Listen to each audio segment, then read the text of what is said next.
Malheureux celui auquel les souvenirs d'enfance n'apportent que crainte et tristesse.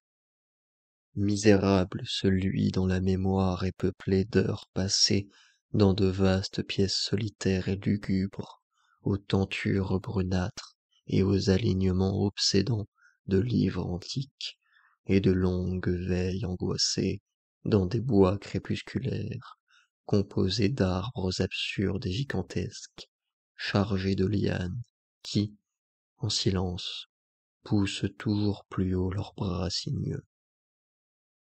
Tel est le lot que les dieux m'ont accordé. À moi, l'étonné, le banni, le déçu, le brisé. Point ne sait où je suis né, mais le château était infiniment vieux et infiniment affreux, plein de passages obscurs et de hautes voûtes où l'œil, lorsqu'il se hasardait vers elle, ne décelait que nuit et toiles d'araignée. Les pierres dans les couloirs gauchis semblaient toujours atrocement humides, et il régnait partout une odeur maudite, odeur de charnier toujours renouvelée par les générations qui meurent. Il n'y faisait jamais jour. Il m'arrivait parfois d'allumer des chandelles et de chercher longtemps dans leurs flammes fixes et immobiles un soulagement ou un secours. Dehors non plus il n'y avait pas de soleil, car ces arbres haïssables s'élevaient bien au-dessus de la plus haute et de la plus inaccessible des tours. Il y avait pourtant une tour noire qui montait au-dessus des arbres dans le ciel inconnu de l'au-delà de la nuit. Mais elle était à moitié en ruine, et l'on ne pouvait y monter qu'au prix d'une escalade presque impossible le long de sa muraille lisse. J'ai dû vivre des années dans cet endroit, mais je ne peux mesurer le temps. Des êtres ont dû veiller sur moi et prévoir mes besoins. Pourtant, je ne peux me souvenir d'aucune personne à l'exception de moi-même, de rien de vivant en dehors de mes compagnons silencieux, les rats, les chauves-souris et les araignées.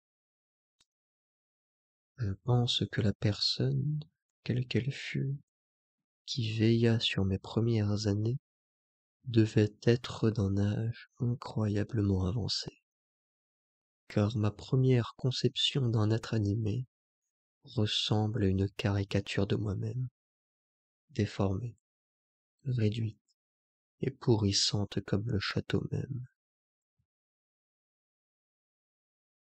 Pour moi, il n'y avait rien d'horrible dans les os et les squelettes qui jonchaient certaines des cryptes de pierre, profondément enfouies sous les fondations. C'est incroyable, mais j'associais ces choses à la vie quotidienne et les prenais pour plus naturelles que les images colorées d'êtres vivants que je rencontrais dans nombre de mes livres moisis. C'est dans ces ouvrages que j'ai appris tout ce que je sais.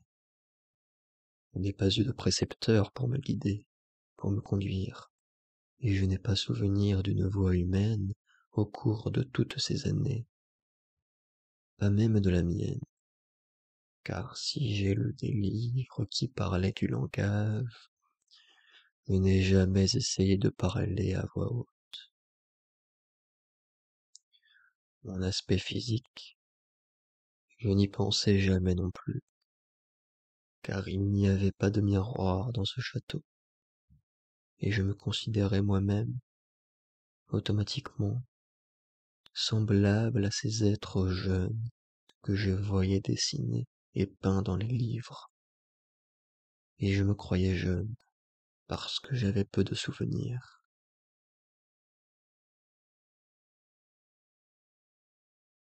Dehors, Par-delà les douves putrides, sous les arbres sombres et muets, souvent je m'allongeais et restais à rêver pendant des heures à ce que j'avais lu dans les livres, et, plein de nostalgie, m'imaginais mêlé à quelque foule joyeuse et gaie dans le monde ensoleillé qui débutait au-delà de l'interminable forêt. Une fois, j'essayais de fuir cette forêt, mais plus je m'éloignais du château, plus l'ombre moite s'alourdissait et plus l'air se chargeait d'une terreur enveloppante. Affolé, je retournais sur mes pas, éperdu de panique à l'idée que je ne pourrais retrouver mon chemin dans ce labyrinthe de silence obscur. Ainsi, tout au long d'interminables crépuscules, je rêvais et j'attendais. J'attendais je ne sais quoi.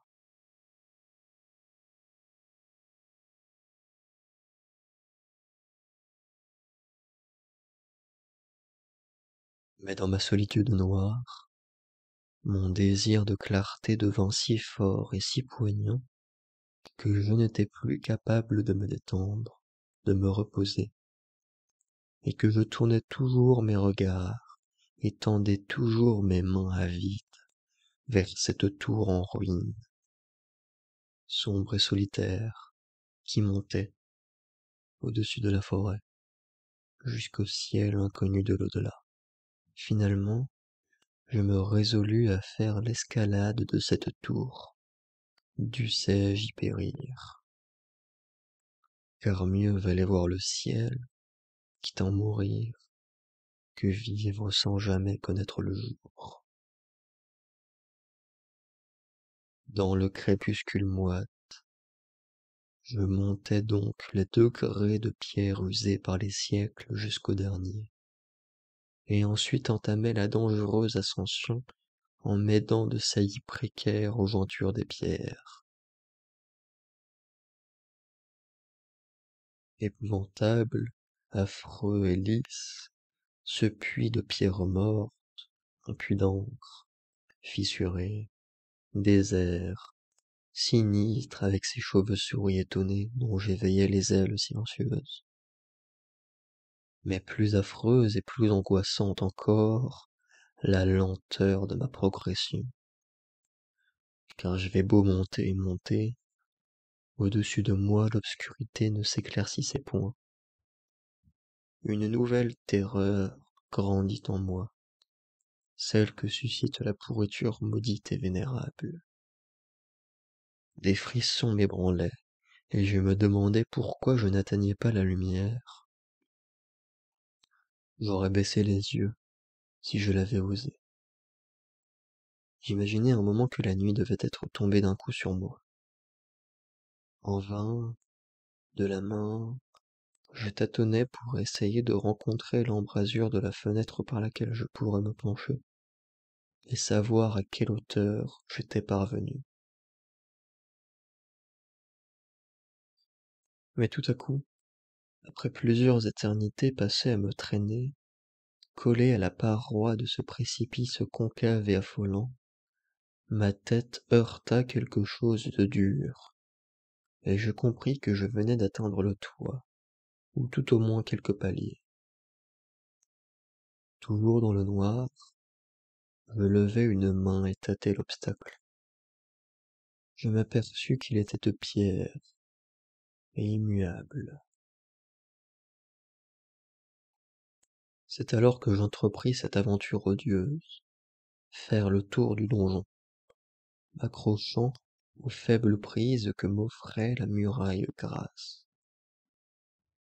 Finalement, ma main, à force de quête, sentit en un endroit l'obstacle remuer.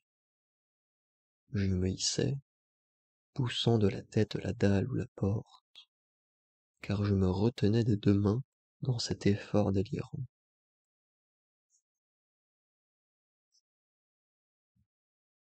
Aucune lumière ne se coula par la fente. et mes mains une fois glissées de l'autre côté de la surface, j'ai compris que mon ascension était, cette fois, terminée. Cette dalle servait de trappe, permettant d'accéder à une aire de surface plus grande que celle de la tour, en bas. C'était certainement le plancher d'une vaste chambre de guet. Je m'introduisis lentement par l'ouverture, et voulus essayer d'empêcher la lourde dalle de retomber en place, mais échouai. En me laissant tomber sur la pierre lisse, j'avais à l'oreille l'écho sonore de sa retombée. J'espérais que, le moment venu, je pourrais de nouveau la forcer. M'imaginant alors à une hauteur prodigieuse, bien au-dessus des plus hautes branches de la forêt maudite, je me redressai lourdement et fouillai la nuit de mes mains, à la recherche de fenêtres, afin de pouvoir, pour la première fois, poser les yeux sur le ciel, la lune et les étoiles dont m'avaient parlé mes livres. Mais sur tous ces points, je fus déçu, car tout ce que je rencontrai, ce furent d'interminables alignements de profondes étagères de marbre, chargées de longues et inquiétantes boîtes que je touchais en frissonnant. Et je réfléchissais, et je me demandais de plus en plus quels étaient donc ces innommables secrets qu'enfermait depuis des temps et des temps cette pièce retranchée du château. Par surprise, mes mains sentirent l'embrasure d'une porte fermée par un ventail de pierres sculptées de ciselures étranges. Je voulus l'ouvrir. Elle était bien close. Dans un ultime sursaut de volonté, je m'acharnai et sentis finalement le battant venir à moi. Et c'est alors que me vint la plus pure extase que j'aie jamais connue. Brillant calmement derrière une grille au contour élaboré, au-dessus de quelques marches surplombant la porte que je venais d'ouvrir, je vis la lune, pleine, radieuse, telle que je ne l'avais jamais vue hors de mes rêves et de vagues visions que je n'osais baptiser du nom de souvenirs. Croyant avoir atteint la cime dernière du château, je me précipitai en haut de ces marches, de l'autre côté de la porte. À ce moment précis, la lune fut voilée d'un nuage. Je trébuchais et cherchais de nouveau, lentement, mon chemin dans la nuit. Il faisait encore très sombre lorsque je parvins à la grille, que je palpai avec soin. Elle n'était pas fermée à clé, mais je ne l'ouvris pas, par crainte de tomber du haut de l'altitude inimaginable à laquelle je devais me trouver. La lune sortit. Le plus démoniaque de tous les chocs vous vient de l'inattendu le plus insondable, ou de l'impensable le plus fou. Rien que j'eusse jamais connu ne pouvait se comparer à la terreur qui m'emplit au brusque spectacle que j'eus devant les yeux, et au sentiment des mystères qu'il impliquait. Le spectacle en lui-même était aussi simple que paralysant. Ce n'était rien d'autre que ceci. Au lieu d'un panorama vertigineux de sommets d'arbres s'étendant au pied d'une hauteur sublime, ce que j'avais devant moi, à mon niveau, de l'autre côté de la grille, ce n'était rien d'autre que le sol, la terre ferme, peuplée en cet endroit de dalles de marbre et de colonnes, à l'ombre d'une vieille église de pierre, dont la flèche ruinée rutilait comme un spectre sous la pâle lumière de la lune. À moitié conscient, j'ouvris la grille et titubai sur le sentier de gravier blanc qui partait dans 2 directions. Mon esprit, noyé par le choc et le chaos, était toujours rongé du besoin de lumière. Le fantastique mystère lui-même qui venait de surgir ne réussit pas à lui faire oublier son objet, à infléchir la course de mon destin. Je ne savais pas, et ne m'en souciais pas, si j'étais aux prises avec la folie, le rêve ou la magie. Mais j'étais plus que jamais déterminé à contempler la clarté et la joie, quel que dût en être le prix. Je ne savais ni qui j'étais, ou ce que j'étais, ni l'endroit où je pouvais me trouver. Mais je continuais à marcher en aveugle, devant moi, et en même temps se levait lentement dans mon esprit une sorte de souvenir, latent aussi bien qu'horrible, qui soustrayait au hasard le choix de ma route. Par une arche, je quittais ce domaine des dalles et des colonnes, et m'aventurais dans la campagne ouverte, suivant parfois la route visible, mais parfois la quittant aussi, bizarrement, pour traverser des prés où des ruines sporadiques signifiaient la présence oubliée d'un chemin d'autrefois. À un certain moment, il m'en souvient, je traversais à la nage un fleuve rapide, à l'endroit où d'antiques piles de maçonnerie moussue et ruinée demeuraient les seuls vestiges d'un pont depuis longtemps disparu. 2 heures au moins s'écoulèrent avant que j'eusse atteint ce qui devait être mon but. Un château vénérable, couvert de lierre, au sein d'un parc cerné d'un bois épais, atrocement familier, et pourtant empreint pour moi d'une incompréhensible étrangeté. Les douves étaient pleines, et plusieurs des tours, trop connues, étaient démolies, tandis qu'on avait édifié de nouveaux bâtiments, de nouvelles ailes, pour confondre le spectateur. Mais ce que je vis avec le plus d'intérêt et de joie, ce furent les fenêtres ouvertes, merveilleusement scintillantes de lumière, et d'où me parvenaient les sons d'une fête joyeuse. M'avançant vers une porte-fenêtre, je regardai à l'intérieur. J'aperçus une compagnie aux atours curieux en train de s'amuser, de rire et de s'ébattre bruyamment.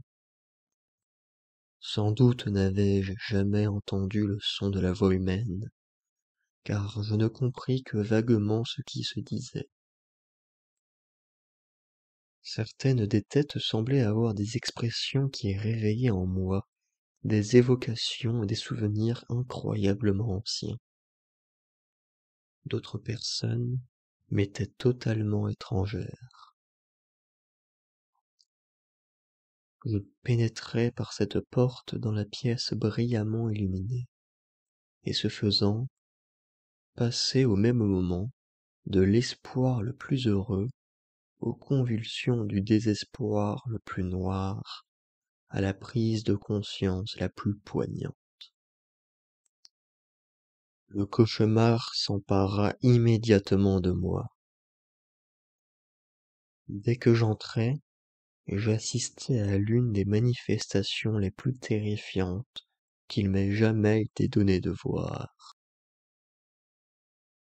À peine avais-je passé le seuil que s'abattit sur toute l'assemblée une terreur brutale, que n'accompagna pas le moindre signe avant-coureur, mais d'une intensité impensable, déformant chaque tête, tirant de chaque gorge ou presque les hurlements les plus horribles. Tout le monde s'enfuit aussitôt, et, dans les cris et la panique, plusieurs personnes tombées en convulsions furent emportées loin de là par leurs compagnons affolés. J'en vis même plusieurs se cacher les yeux de leurs mains et courir de la sorte, aveugles et inconscientes, se cognant aux murs, aux meubles, avant de disparaître par l'une des nombreuses portes de la salle. Ces cris me glacèrent, et je restai un moment comme paralysé dans la clarté éblouissante de cet endroit, seul, incrédule, gardant à l'oreille l'écho lointain de l'envol des convives terrifiés. Et je tremblais à la pensée de ce qui devait rôder à côté de moi, invisible. Au premier coup d'œil rapide que je jetai, la pièce me parut déserte.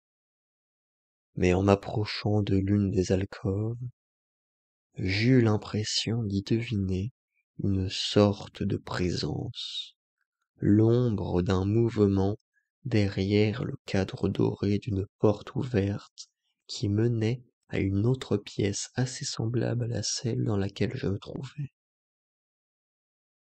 M'approchant de cette arche, je perçus plus nettement cette présence, et finalement, tandis que je poussais mon premier et dernier cri, une ululation spectrale qui me crispa presque autant que la chose horrible qui me la fit pousser, j'aperçus, en pied, effrayante, vivante, l'inconcevable, l'indescriptible, l'innommable monstruosité qui, par sa simple apparition, avait pu transformer une compagnie heureuse en une troupe craintive et terrorisée.